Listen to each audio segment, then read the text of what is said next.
Bonjour.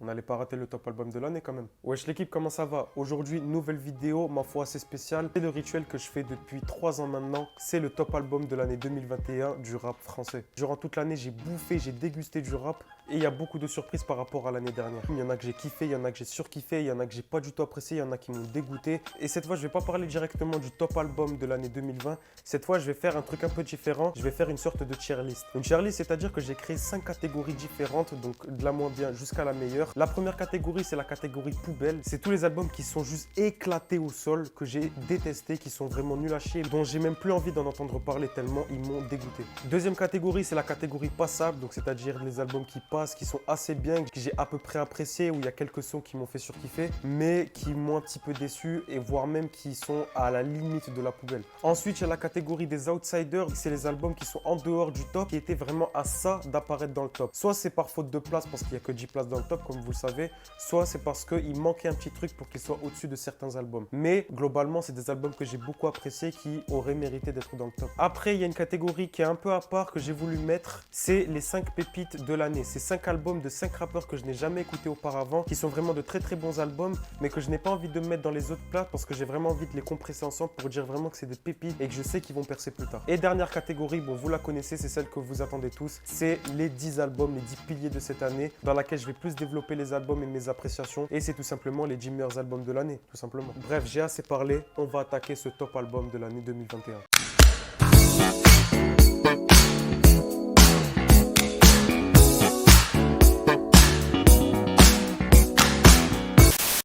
Je vous rappelle avant de commencer la catégorie que c'est mon avis, c'est mes goûts, c'est moi qui écoutez les albums, c'est pas vous. Donc si vous n'êtes pas d'accord avec mes choix, dites-le dans les commentaires parce que de toute façon, je les lis à chaque fois. Parce que là, avec cette catégorie, ça va saigner.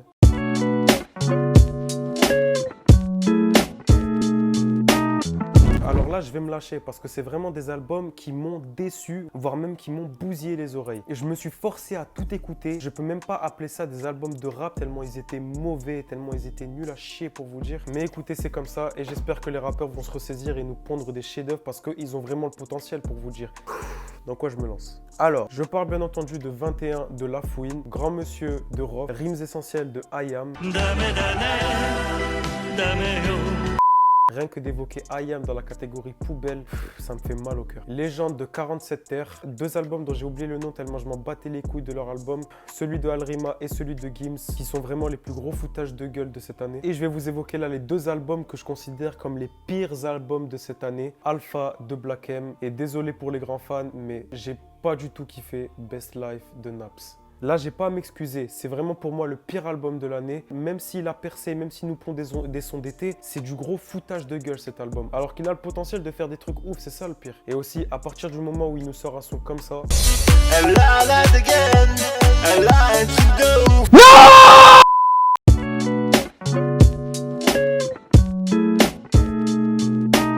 Ensuite, la catégorie passable. Des albums que j'ai bien appréciés, c'est des albums dont quelques sons m'ont fait kiffer. Il y a même des sons que j'ai beaucoup kiffé, que j'écoute encore maintenant, mais qui m'ont assez déçu dans la globalité, qui étaient vraiment pas ouf, mais que j'ai voulu mettre là parce qu'il y a quand même quelques sons que j'ai beaucoup kiffé. Il y a la réédition de l'album MVP de Mr V, Je vois les couleurs de Seth Jones, Road to la Roche de Capitaine Rocher, Intégrale de Nahir, Dans les mains de ZKR, Drill FR de Gazo, 140 BPM 2 de Hamza, et les 2 derniers sont Indépendance de Jul et Real V 3.0 de Maes. Alors Jul, pourquoi il n'est pas dans le top? Parce que j'aime beaucoup Jul, c'est l'un des artistes que j'écoute le plus chaque année. Durant les années précédentes, il a su nous pondre des albums incroyables comme Rien sans rien, comme Ce n'est pas des lol, ou même dernièrement La Machine. Il a le potentiel de faire des trucs ouf, il se fout jamais de la gueule de quiconque et c'est pour moi l'un des meilleurs rappeurs de Marseille. Je le respecte énormément, Jul. Mais cet album, comme je vous ai dit, il est pas mauvais. Il y a des albums que j'aime beaucoup comme Macasio, qui est le son que j'ai le plus aimé de l'album. Mais je sais pas, c'est pas un album qui m'a beaucoup fait kiffer, mais qui dans la globalité globalité n'est pas incroyable, je suis désolé. Et Real V 3.0 de Maes, alors là, ça me rend plus que triste de voir que Maes n'est même pas dans les outsiders. Maes compte plusieurs fans dans son compteur et je suis l'un des plus gros clients de Maes.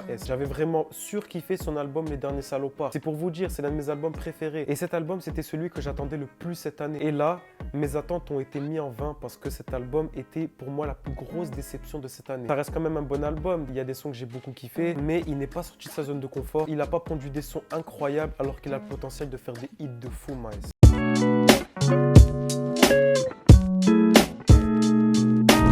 Les 5 pépites de cette année, comme je vous ai dit, c'est 5 albums de 5 rappeurs qui sont nouveaux, que j'ai jamais écouté avant, mais que j'ai beaucoup kiffé et que j'ai voulu mettre ensemble parce que je les considère comme la relève des prochaines années. On a les 2 albums de Zamdam et de Sasso, peut-être que vous les avez déjà écoutés. C'est des rappeurs qui ont un peu le style des rappeurs de Marseille, tout ça, mais que je kiffe beaucoup parce qu'ils ont leur identité, ils ont quelque chose à raconter et en plus, ils font pas du commercial, ils ont vraiment quelque chose à raconter dans leur son. Ensuite, on a Zixo, le type de Zoxy. Il a vraiment assimilé le style que Zoxy lui a donné. Il a vraiment sorti un album à son identité que j'ai vraiment beaucoup kiffé. Il y a certains sons que je retiens et Zixo est vraiment peut-être la plus grosse relève de cette année. Joy Sad, que vous avez déjà peut-être vu dans le freestyle Rentre dans le cercle de Fianso, c'est un rappeur à potentiel de malade. C'est un rappeur que je suis depuis maintenant 2 ans parce qu'il faisait des freestyles sur 1 minute de rap et son album m'a vraiment beaucoup surpris parce qu'il a vraiment pondu des sons de malade. Et le dernier que je trouve qui a vraiment le plus gros potentiel et que je trouve étant le plus fort des 5, Benjamin Epps. Benjamin Epps, j'ai découvert il y a 3 mois sur Rap Jeu et j'ai été curieux de voir son album et il prend un style des années 90, donc il y a déjà 30 ans. Ça se voit qu'il a déjà assimilé le style de plein de rappeurs de légende comme Mob G, Big Daddy Kane ou même Ice Cube, mais il arrive à nous le mettre au goût du jour et c'est ça que j'ai beaucoup kiffé avec Benjamin Epps et c'est pour ça qu'il est dans les 5 pépites de l'année. Tu vois ce que je veux dire ou pas?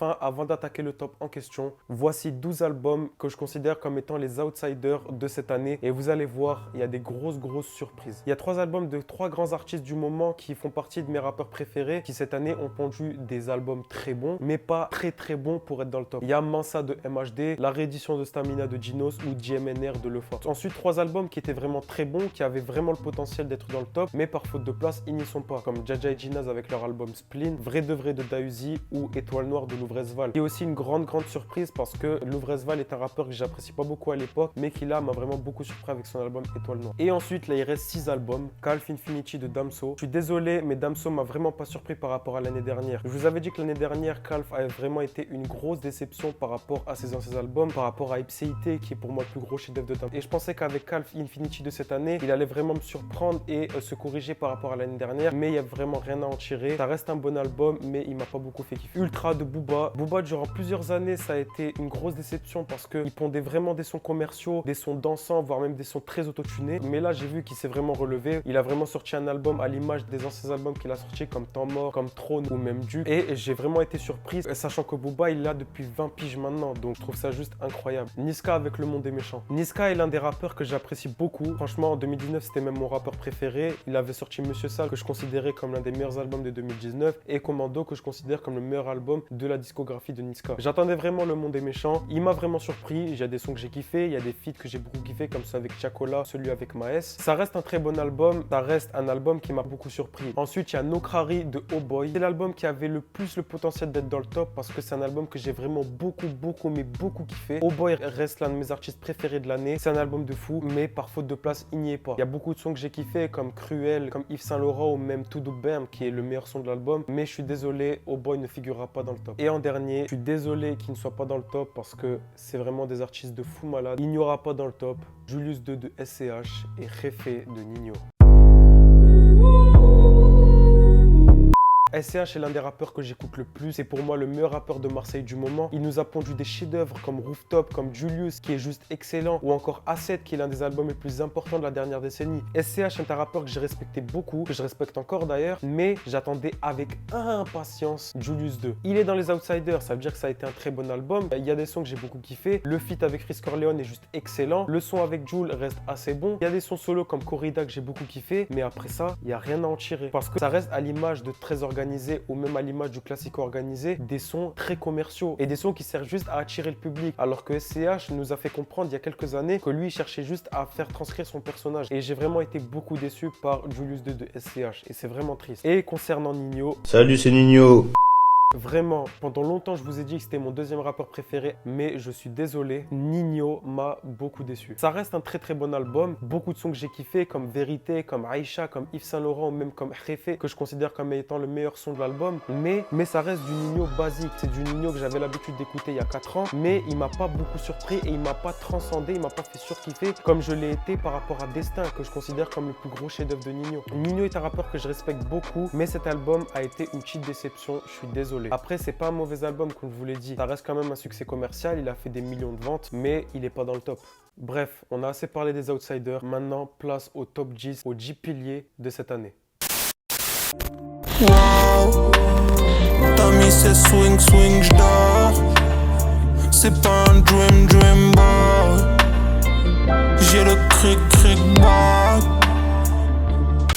DTF est le duo que j'ai le plus écouté cette année. C'est même pour moi le meilleur duo de l'année. Je les ai découverts en 2019 avec leur son Me Gusta, que j'écoute encore en ce moment, qui est un putain de bon son, et leur premier album On Ira Où, qui était l'un des meilleurs albums de l'année 2019. Donc par conséquent, j'attendais vraiment beaucoup cet album et je n'ai vraiment pas été déçu. Les deux viennent du même quartier, du même label que PNL. Ils ont vraiment assimilé leur style, mais on leur reprochait beaucoup depuis quelques années d'être vraiment une copie conforme de PNL. Mais là, avec leur album, ils ont fait fermer des bouches parce que c'est vraiment un excellent album. Double Star, qui est pour moi l'aboutissement du style de DTF, m'a beaucoup surpris. J'ai vraiment été surpris par chacun des sons de l'album, que ça soit Dans la savane, Black Moon ou Jusqu'ici tout va bien. Chacun de leurs sons ont leur propre style. Ils ont réussi à varier n'importe quel son de l'album. Leurs sons qui ont le plus percé, Boys, qui est mon son préféré de l'album, logique. Bref, DTF m'a beaucoup surpris. Ils sont l'un des artistes que j'ai le plus écouté cette année. Et ce que j'ai trouvé vraiment cool avec le succès de DTF, c'est qu'ils ont vraiment réussi à trouver leur public. Je regarde par exemple des lives de JL Tommy ou de JL Amaru. Il y a vraiment beaucoup de sons de DTF qui passent. Et ça se voit vraiment qu'ils ont un public fidèle et un public qui n'arrêtera jamais de l'écouter. Je maintiens ce que j'ai dit quand je dis que c'est vraiment le meilleur duo de l'année. Et je serai toujours là pour écouter n'importe quel de leurs albums. À chaque fois, ils s'améliorent et ils ne déçoivent jamais.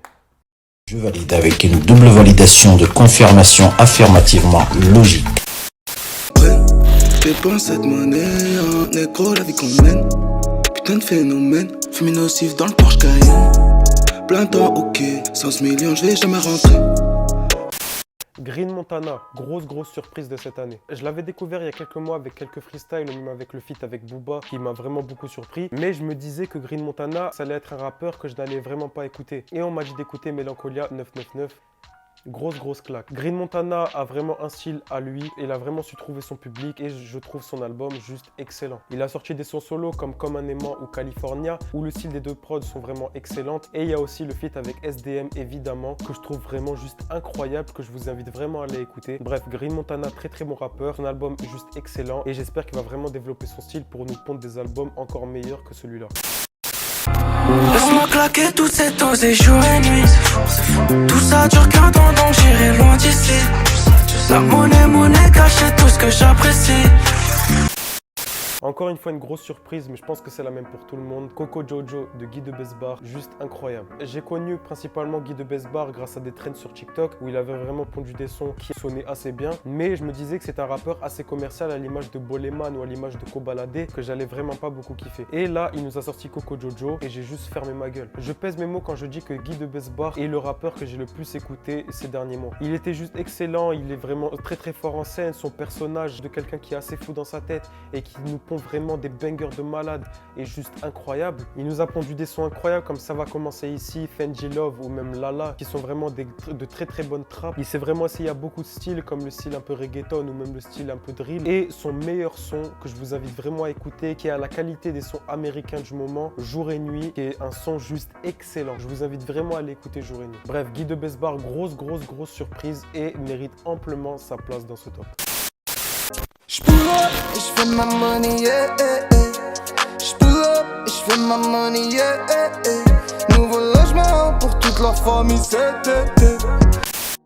Bon, fallait s'y attendre au bout d'un moment. Top de l'album ne peut pas être un top s'il n'y a pas Keukra dans le top. Ça fait des années que je vous dis que Keukra est l'un des rappeurs que j'écoute le plus, et l'un de mes rappeurs préférés, et surtout l'un des rappeurs que je respecte le plus. Keukra divise beaucoup de monde parce qu'il possède vraiment un style assez original que peu de personnes peuvent apprécier, mais à l'image de DTF, il a su trouver son public et il a su trouver un public très fidèle. J'ai vraiment surkiffé tous les albums qu'il a sortis, mais vraiment tous. Je peux vous citer Land, Réalité ou même Freebase 4, qui est peut-être mon album préféré de toute la discographie de Keukra. Et comme chaque année, un album qui nous sort, un chef-d'œuvre qui nous sort. Cet album reste excellent, reste à l'image de Keukra, un album d'artiste, un album de créateur, un album original. Il nous a sorti une réédition Keukra à l'envers, qui est tout aussi excellent que le précédent. Il nous a sorti des sons comme Pull Up 2.0, Dans le dos, Soulé. Je pourrais vous en énumérer plein tellement ils sont ouf. Mais il y a aussi un de mes sons préférés, un peu dénuméré, Rien du tout, que j'écoute encore maintenant, que je trouve vraiment juste excellent. Bref, Keukra, je vais jamais arrêter de l'écouter. Il me surprendra toujours autant et j'espère que cette année, il nous sortira encore un album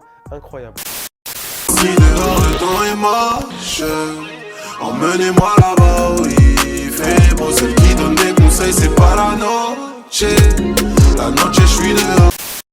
SDM s'est imposé comme étant l'un des rappeurs les plus lourds du moment. Il a sorti un feat avec Booba, qui est un son qui a eu vraiment beaucoup de succès et que j'ai pas mal apprécié. Mais je me disais que SDM, à l'image de certains rappeurs, n'allait pas vraiment me surprendre. Et il a sorti Ocho et j'ai vraiment été beaucoup surpris. Ce que j'ai vraiment beaucoup apprécié dans l'album, c'est que SDM a vraiment su varier n'importe quel style. Il a fait un style un peu zouk, un peu dansant, à l'image de Dadju Taiki, mais dans lequel il rappait et dans lequel il kickait. Il a fait des sons drill, il a fait de la trap, il a fait de l'électro, bref, il a sorti vraiment n'importe quel style. Il s'est vraiment approprié n'importe quel style de prod et je le trouve vraiment excellent dans n'importe quel registre. Si je pouvais vous citer quelques sons, ça serait La vie de rêve, Droit de veto, Célio, Van Damme, bref, des sons incroyables. Et le son que j'ai le plus retenu de l'album, celui que j'ai le plus écouté, c'est Rentrée, qui est l'une des meilleures trappes de l'année et je pèse mes mots. Bref, SDM, très grosse surprise. C'est l'un des rappeurs qui m'a le plus surpris avec Green Montana durant cette année et il mérite amplement cette place dans ce top. La nostalgie leur fait miroiter la grandeur d'une France passée qu'ils ont fantasmée. L'incompréhension saisir ceux qui voient leur foi dénigrée sans qu'ils aient rien demandé. La peur les persuader que des étrangers vont venir dans leur salon pour les remplacer.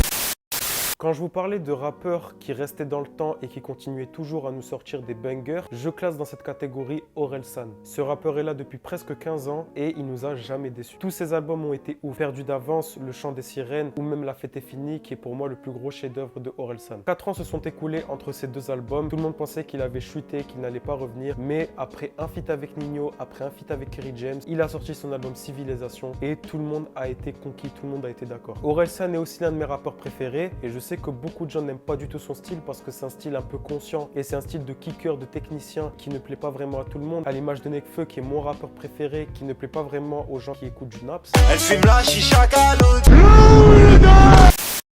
Mais Civilisation de Orelsan a mis d'accord à peu près tout le monde. C'est le plus gros succès en une semaine de l'année, en tout cas pas étonnant puisqu'il vient de Orelsan. Il nous a pondu des sons incroyables dans l'album, que ce soit Shonen, La Quête, Manifeste ou encore Jour Meilleur. Ou encore le plus gros succès de l'album, L'odeur de l'essence, qui est un son de 4 minutes où tu te fasses 4 minutes à écouter quelqu'un qui énonce des horreurs de la société actuelle, quelqu'un qui fait du rap conscient excellent et 4 minutes à écouter juste un chef-d'œuvre. Bref, Orelsan, grosse surprise et je suis vraiment content de voir que Orelsan a vraiment pas perdu la patte du rap et qui continue à nous pondre des chefs-d'œuvre comme Civilisation. Ah, c'est marrant.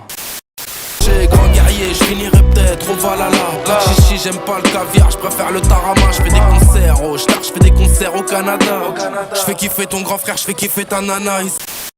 La meilleure réédition de l'année, tout simplement. PLK est l'un des rappeurs que j'ai le plus écouté cette année et c'est aussi le kicker que j'ai le plus kiffé durant l'année 2021. Il avait déjà sorti en 2021 Ena qui est à la même place que Ena Boost, donc c'est-à-dire en 4e position et que j'avais trouvé juste excellent avec des sons incroyables. Et Ena Boost, à l'image de son ancien album, reste un album et une réédition incroyable. Il n'y a que 3 feats parmi les nouveaux sons de la réédition, comme celui avec SCH, Incontrôlable, dans lequel je me tape mes meilleurs pas de danse, celui avec SDM ou encore celui avec Oh Boy, qui est peut-être le plus gros succès de la réédition. Mais durant cet album, j'ai plus été conquis par les sons solo de PLK, que ça soit J-Million, Uber et Saïd, ou encore les 2 meilleurs sons de l'album, Si ça marche plus, qui est un son qui donne les larmes aux yeux tellement il est juste incroyable et dans lequel la prod est juste folle, et le meilleur son de l'album, À la base, dans lequel pareil, PLK, à l'image d'Orelsan, évoque des erreurs de la société, évoque l'injustice, évoque la maltraitance, évoque beaucoup de sujets tabous et dans lequel il est juste trop fort. Et dont le clip est juste incroyable aussi. Chaque fois, il pond des albums de fou malade. PLK est l'un de mes rappeurs préférés. PLK ne m'a jamais déçu, PLK m'a toujours épaté et PLK s'est toujours amélioré durant chaque album et j'espère que PLK nous fera des albums encore meilleurs à l'avenir.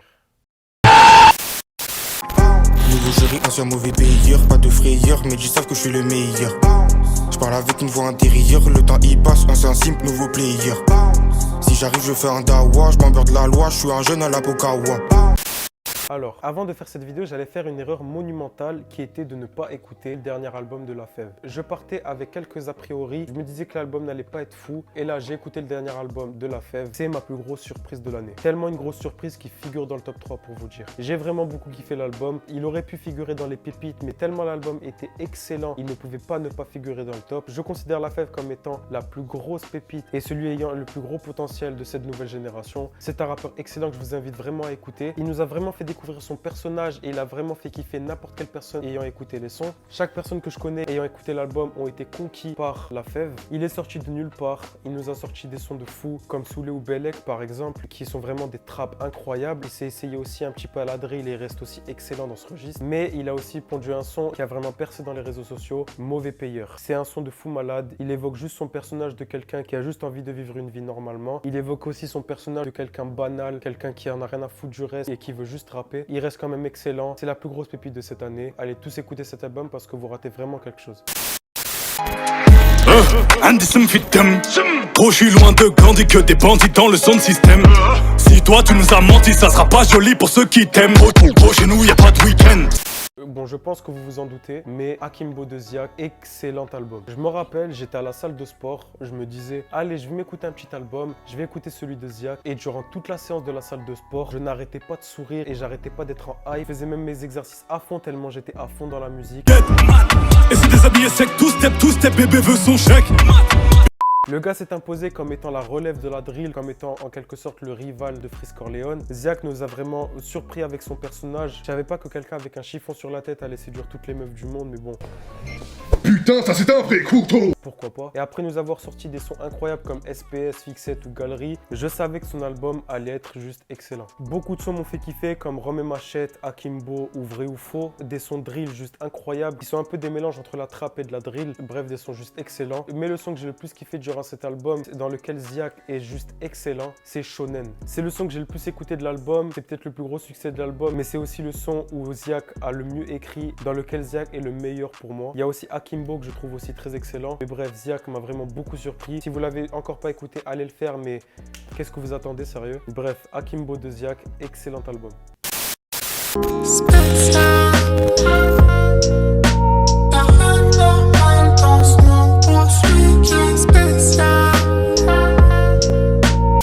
Est-ce qu'il y a vraiment une surprise? Pas du tout. Le plus gros chef-d'œuvre de cette année, L'étrange histoire de Monsieur Anderson, de Monsieur Laylo. Durant la fin de l'année, j'avais dévoilé dans une de mes stories le top 5 des artistes que j'ai le plus écouté durant l'année. Et en première position, le rappeur qui est arrivé était Laylo. Et j'étais pas surpris parce que cet album est celui que j'ai le plus écouté durant cette année. Je l'ai écouté tellement de fois parce que c'est vraiment juste un gros chef-d'œuvre. C'est le seul album où je vais pas vous citer des sons parce que c'est juste une œuvre à part entière. Les sons ne sont pas séparés. C'est vraiment une histoire racontée de A à Z dans lequel tous les sons vont ensemble. Il y a un son qui sort du lot quand même, ça reste spécial avec Nekfeu. Selon l'environnement, j'abaisse mon niveau comme un goldfish dans le bocal.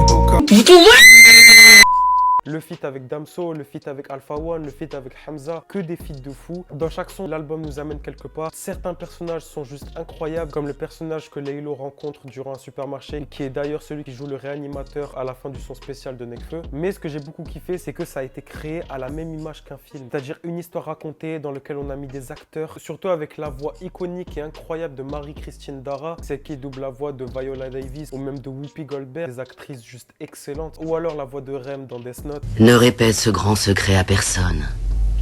Pour tuer un dieu de la mort à coup sûr, il faut le faire tomber amoureux d'un humain. Bref, cette doubleuse est juste incroyable et de voir qu'elle a prêté sa voix dans l'album de Laylo, je trouve ça juste fou pour vous dire. Cet album est mon préféré de l'année et objectivement, je le dis cash, c'est le meilleur album de l'année. Il n'y a aucun débat. Laylo m'a vraiment surpris par rapport à l'année dernière parce que j'avais vraiment apprécié son album Trinity, mais celui-là dépasse un cran au-dessus de Trinity car il est juste excellent. J'ai vraiment apprécié l'album. Allez l'écouter si c'est pas encore fait et écoutez-le en entier de A à Z. Cet album est fait pour ça, c'est pas un album qui est fait pour écouter chacun de ses sons. C'est un album qui est fait pour être écouté dans l'intégralité. Bref, le plus gros chef-d'œuvre de cette année et je pèse mes mots. L'étrange histoire de Monsieur Anderson de Laylo est juste incroyable. Bref, l'équipe, c'est la fin de la vidéo. Si vous l'avez apprécié, dites-le dans les commentaires, ça me ferait extrêmement plaisir. N'hésitez pas à me faire part de votre top dans les commentaires, je vous le lirai de toute façon. Je sais qu'il y a des albums que vous aurez aimé voir haut, mais comme je vous l'ai dit, ça reste mon avis, c'est un top subjectif, donc si vous avez votre propre avis, dites-le dans les commentaires. Attendez avant de partir parce qu'il y a une dernière chose à faire. Sur Instagram, je vous avais demandé votre top 3 albums rap FR de l'année 2021. Donc là, je vais vous faire le top 5 des albums préférés des abonnés qui m'ont répondu sur Instagram. D'ailleurs, beaucoup de gens m'ont répondu, ça m'a fait très chaud au cœur, donc merci beaucoup. Je l'ai ici, donc en 5e position, c'est un ex-aequo, c'est Nokrari de Oh Boy et Julius de SCH. 4e place, Enabous de PLK, comme quoi les places sont similaires. 3e place, Akimbo de Ziak, logique. 2e place, L'étrange histoire de Monsieur Anderson de Laylo. Et en première position, logiquement, Réfé de Nino. C'est quand même le plus gros succès de cette année, donc je suis pas surpris. Je suis quand même très content qu'il soit premier de votre top. Bref, en tout cas, j'espère que vous avez apprécié le top, l'équipe. Si c'est le cas, n'hésitez pas à vous abonner à ma chaîne, n'hésitez pas à liker la vidéo, n'hésitez pas à vous abonner à mes réseaux sociaux comme Snapchat ou Instagram. Abonnez-vous à ma chaîne tout simplement, likez cette vidéo. Bref, je vous chante à chaque fois la musique. Passez une bonne journée l'équipe et je vous dis à très bientôt. Peace.